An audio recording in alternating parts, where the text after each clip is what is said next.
नमस्कार, श्रुतीज फूड होममध्ये सर्वांचे अतिशय मनापासून स्वागत। आज आपण बघणार आहोत उपवासासाठी खास फोडणीची भगर आणि आमटी। पहिल्यांदा बघूयात भगर। यासाठी लागणारे साहित्य: भगर ड्राय रोस्ट करून घेतलेली आहे, साधारण पाऊण वाटी भगर आहे। 3 चमचे दाण्याचा कूट आहे, नारळाचा चव ऐच्छिक, एक मध्यम आकाराचा बटाटा, त्याच्या अशा पद्धतीने साल काढून फोडी करून घेतलेल्या आहेत। त्यानंतर आलं आणि मिरचीचा मिक्सरमधून असा भरडा करून घेतलेला आहे। 4-5 आमसुलं घेतलेली आहेत। फोडणीसाठी जिरे आणि साजूक तूप घेतलेलं आहे। चवीनुसार मीठ लागणार आहे।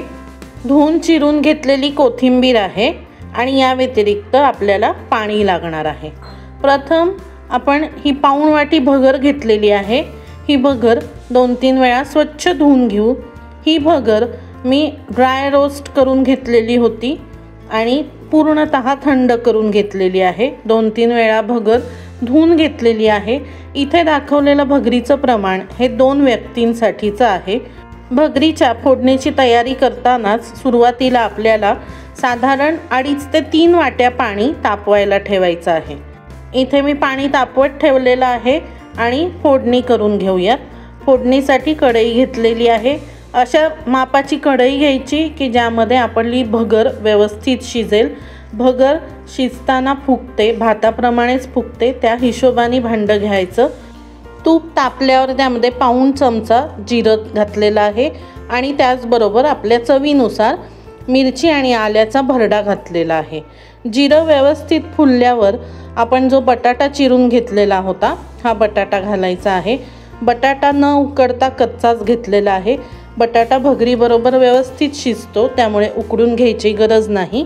बटाटा 1 मिनिटभर परतवून घ्यायचा आहे या तुपात आणि बटाट्याला एक हलकीशी वाफ काढून घ्यायची आहे। वाफ काढण्यासाठी झाकण ठेवलेलं आहे। 1 मिनिटभरच आपल्याला वाफ काढून घ्यायची आहे। बटाट्याला छान वाफ बसलेली आहे। अर्धवट कच्चा असा हा बटाटा आपला शिजलेला आहे।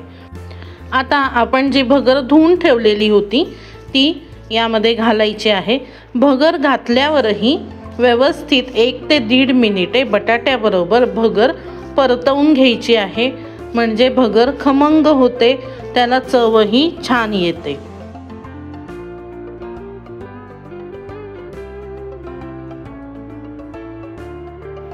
आता आपण जे पाणी तापत ठेवलेलं होतं ते पाणी या मिश्रणामध्ये घालायचं आहे।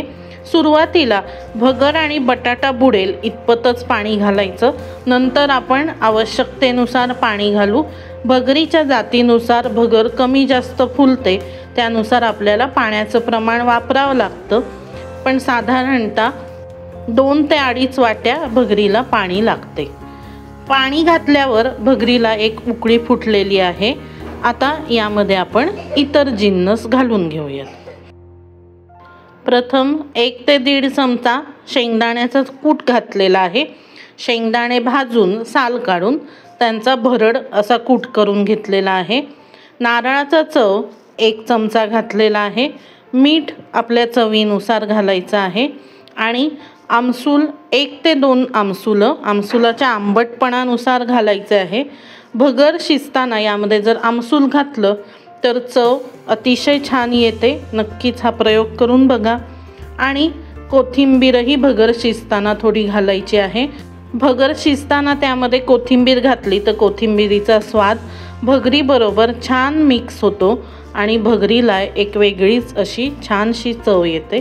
हे सर्व जिन्नस घालून झाल्यावर आपल्याला भगर झाकण ठेवून शिजवून घ्यायची आहे। साधारण 2 मिनिटे मी झाकण ठेवलेलं आहे। त्यानंतर झाकण उघडून बघूयात, छान वाफ आलेली आहे।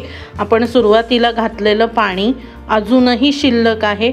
या स्टेजला जर पाणी कमी झालेलं असेल आणि भगर अर्धवट शिजलेली असेल तर पुन्हा कोमट पाणी किंवा गरम केलेलं पाणी घालायचं। पाणी मी इथे घातलेलं नाही आहे। पुन्हा झाकण ठेवलेलं आहे आणि 1 ते 1.5 मिनिटे वाफ काढून घेतलेली आहे। 1-1.5 मिनिटानंतर बघा छानपैकी वाफ आलेली आहे। एकदा पूर्ण भगर व्यवस्थित हलवून घ्यायची, जेणेकरून ती खाली कढईला लागणार नाही आणि करपणार नाही। आता इथे आपल्याला आवश्यकता वाटल्यास पाणी घालावं। मला थोडीशी आसट भगर लागते, त्यामुळे इथे मी थोडंसं पाणी घातलेलं आहे। हे पाणी भगरीमध्ये व्यवस्थित मिक्स करून घेतलेलं आहे आणि पुन्हा झाकण ठेवून वाफ काढून घ्यायची आहे। सुरुवातीपासून आत्तापर्यंत साधारण 5 मिनिटे झालेली आहेत। भगर ही अतिशय सोपी आणि पटकन होणारी असते। सर्व करण्यापूर्वी झाकण ठेवून गॅस बंद करून 2 ते 5 मिनिटे आपल्याला भगर दमू द्यायची आहे। आता बघूयात उपासासाठीच्या आमटीची कृती। साहित्य बघूयात। शेंगदाण्याचा कूट घेतलेला आहे 4 चमचे। शेंगदाणे भाजून साल काढून भरड कूट घेतलेला आहे।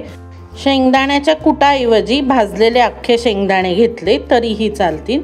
त्यानंतर नारळाचा चव घेतलेला आहे। साजूक तूप घेतलेलं आहे। आलं आणि मिरची भरड वाटून घेतलेली आहे। त्यानंतर आपल्याला लागणार आहे ते जिरे, आमसूलं 5 ते 6 आमसूलं, गूळ पावडर घेतलेली आहे, चवीनुसार मीठ आणि कोथिंबीर। आता बघूया कृती। ज्या मिक्सरच्या भांड्यात आलं आणि मिरची भरड वाटून घेतलेली होती त्यामध्ये साधारण 3 चमचे शेंगदाण्याचा कूट घेतलेला आहे। त्यात साधारण 1.5 चमचा नारळाचा चव घेतलेला आहे। कुटाच्या निम्मा नारळाचा चव घ्यायचा, असं प्रमाण घ्यायचं। यामध्ये आता आलं आणि मिरचीची भरड आपल्या चवीनुसार, मिरचीच्या तिखटपणानुसार घालायची आहे। थोडेसे जिरे घालायचे आहेत आणि चवीनुसार मीठ घालायचं आहे। या स्टेजला थोडंसंच मीठ घातलेलं आहे।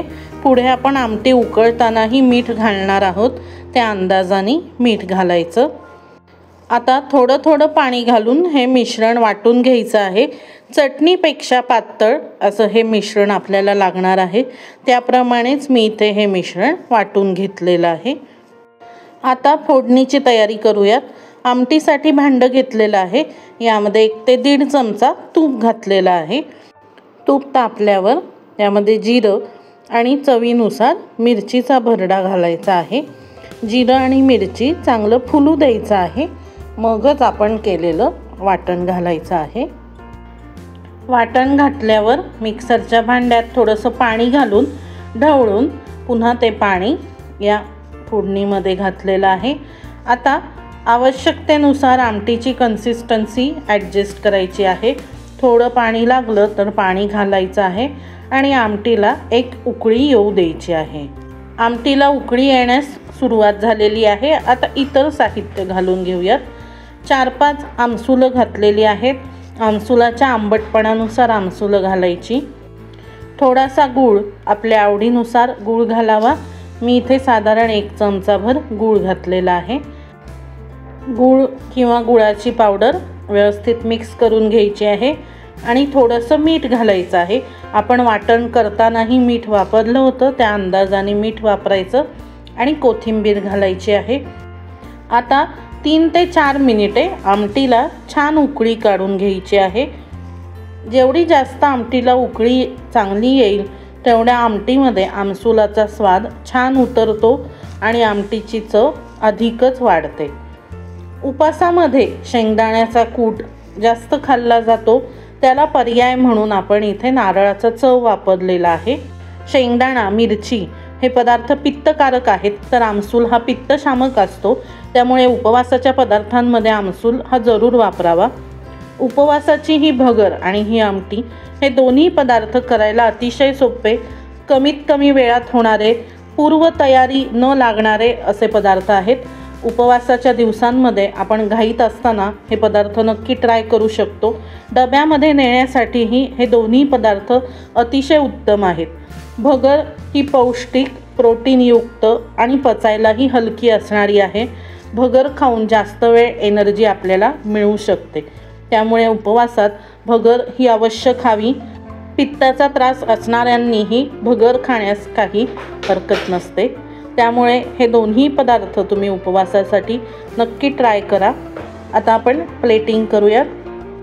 गरमागरम वाफाळती भगर, त्याचबरोबर वाफाळती आमटी आणि त्यावर साजूक तूप, हे अतिशय सुंदर कॉम्बिनेशन आहे।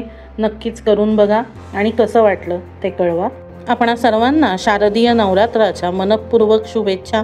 हे नवरात्र आपल्यासाठी सुख, समृद्धी, समाधान आणि भरभराटीचे असू द्यावे हीच आई अंबेच्या चरणी प्रार्थना।